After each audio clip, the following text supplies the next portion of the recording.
Jarome Luai? Is he playing? Yeah, I was out there yesterday, James, and had a look at him, and he's moving okay, I'd have to say. We weren't there for the whole session. Whether or not he's going to play, that's going to depend, I think, largely on a contact session, a heavy contact session they're going to have on Wednesday. If he can take part in that and come through it, I'd imagine they'll make a decision then. I guess they're going to name him, but it seems like a big ask for him to play because of how bad that injury was initially. I'm not an expert. Gus, you've been around this for a lot longer than I have in injuries like that shoulder one. I mean, what chance is he of playing, do you reckon? Well, we're on the outside here. We're only going on the medical report that's been released. If, in fact, the medical report is accurate and be released accurately, that his shoulder was dislocated in that game a few weeks ago, then I think he's 1,000,000 to 1 of playing in this game. And certainly 1,000,000 to 1 of being anywhere near 100%, even if he dares to go on the field. Even just from that little bit of vision there, I'm even more confident that he can't take the field in this game. I just don't see where that's possible.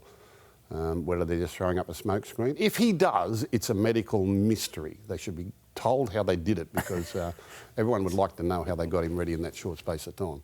It'd be a hell of an effort. Is there genuine bad blood between the Panthers and the Storm? And if so, Gal, there's a date back, obviously, 2020 grand final. Melbourne holding... Oh, look, who knows? I'm not inside of either of those clubs, but I imagine playing in grand finals, there's definitely going to be a rivalry there built up between the two clubs without a doubt. So I think, there probably is a little bit of...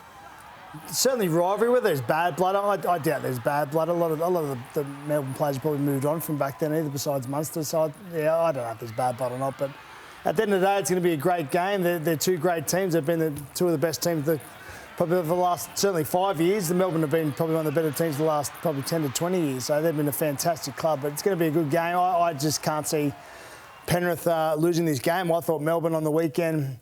of the two games were probably not as impressive. They were playing against a Roosters side, had a lot of players out, to be honest. And while they started really well, they didn't really continue the game on that well and only won for a Hail Mary play, as Gus said. So I don't think they were that dominant. I think the Penrith side will be well rested. They've rested their players the past couple of rounds periodically, and they'll be well rested as a team, and then they'll be ready to go. Whether Jarome Luai plays or not, I can't see. Even the way he was running just then, watching that vision then, his left shoulder, I'm pretty sure. He had his left shoulder held there a couple of times, but then he did raise it above his head.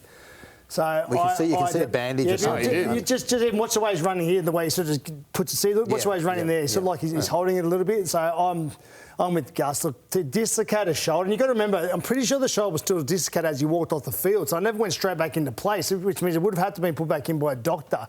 The amount of damage that would have caused to other things probably would be significant. It's only been two or 3 weeks. He caught that ball with both arms up. But I know. Look, it's a lot.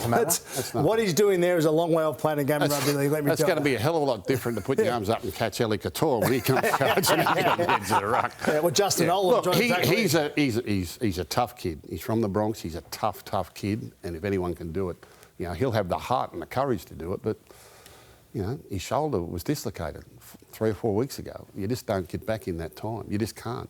You can't. It's as simple as that. If he goes out there, he's got to be vulnerable. I'm not saying he's brave enough to do it. He's got enough courage to do it. But I don't see why they need to take that risk. You know him better than I do, Gus. Is he the type of kid that will put the team and the club first? And if he knows, like, 1,000,000%. Deep down, you know whether you're going to be right. Will we put them first or he won't take the field unless he thinks he can do the job. Okay. He won't go out there to be a passenger. Yep. He'll go out there to play his part. And if he's on the field, his part is way too important. I don't think there's any need for him to play in this game. If he's an outside chance of maybe playing the grand final, then why risk it this week? I don't think they're going to have too much trouble beating the Storm on Friday night, and they don't need to risk him, and he doesn't need to risk himself.